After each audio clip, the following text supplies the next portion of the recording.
What's your name? Mike Dodge. And where do you live? Where do I live, or where do I live? I live in Lehigh, Utah. I work for Vivint Smart Home. Okay, cool. And what's your lightning talk? My lightning talk today is going to be on how to quickly publish a redistributable single file component onto NPM. All right. Your stage is yours. All right.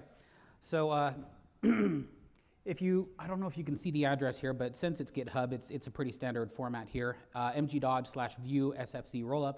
I put this up last night. It's got a small wizard in it, but you don't actually need to run the wizard. All the important files are found inside of the templates folder here, and I'm just going to quickly go over why it is I felt this was necessary, and then I'll describe the 4 files that are part of this.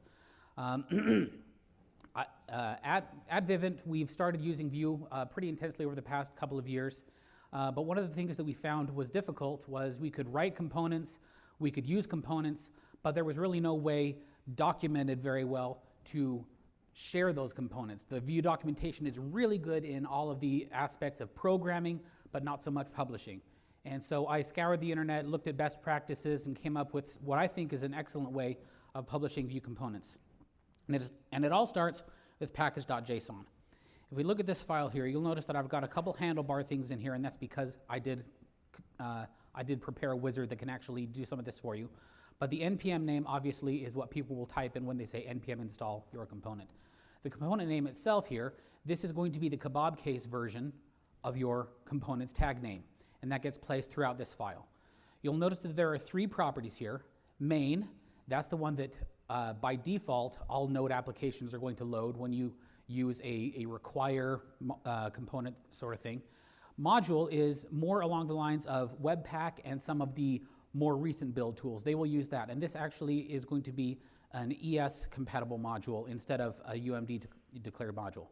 Then you have your CDN version right here, which actually gets loaded in the browser through a script tag, and if Vue is detected on the page, it will also automatically be installed, so it's just ready for you to work with.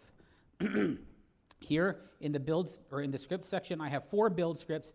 You really only need to worry about one, and that is the npm run build, because that one kicks off the other 3. You can run the other 3 individually if you just need to rebuild a specific version. Once that file is out of the way, then I'm going to look at rollup config. This is also in the template directory, but I'm choosing to show you the one that has already been run through the wizard. So you'll notice right here, rollup demo. That is the name of the tag that is going to be used when you require or import this into the browser window itself. That's the reason that one's important. The file itself is just 20 lines long. We could cut it down to 15 if we didn't want to do any transpiling or uglifying, but those are probably good to have. The font? Yeah, make it bigger. Oh, I'm sorry. Can you see that? Is that better? Okay, and I can also get rid of this sidebar here. All right, there you go. So yeah, the only thing that I really needed to point out in this file is the name rollup demo right there. It gets populated by the wizard if you decide to download this repo. Index.js. This file serves as a wrapper for your single file component.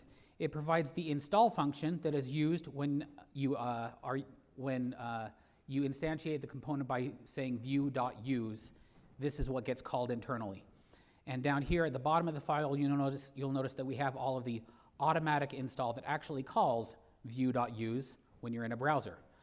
The other function that this file serves is when you are using Webpack or something and you use an import or a require, this provides the module interface that you can then use inside of your app to say the components property. That's where you pass the components into the rest of the application.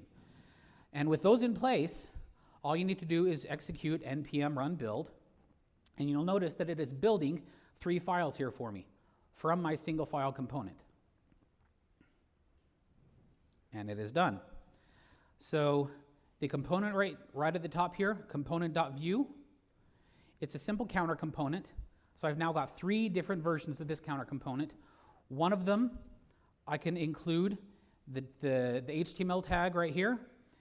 You'll notice that I am bringing in the compiled minified version that was just created for me. And so if I come out here, start up the server, and go to localhost, Okay, browser.html. Here's my view component. Everything seems to be working fine there. So I'm going to kill this server, and now I'm going to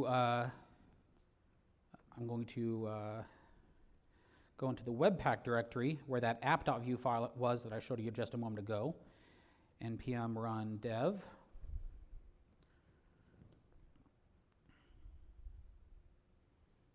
Okay, and it started up, or it's starting up. Okay, and once again,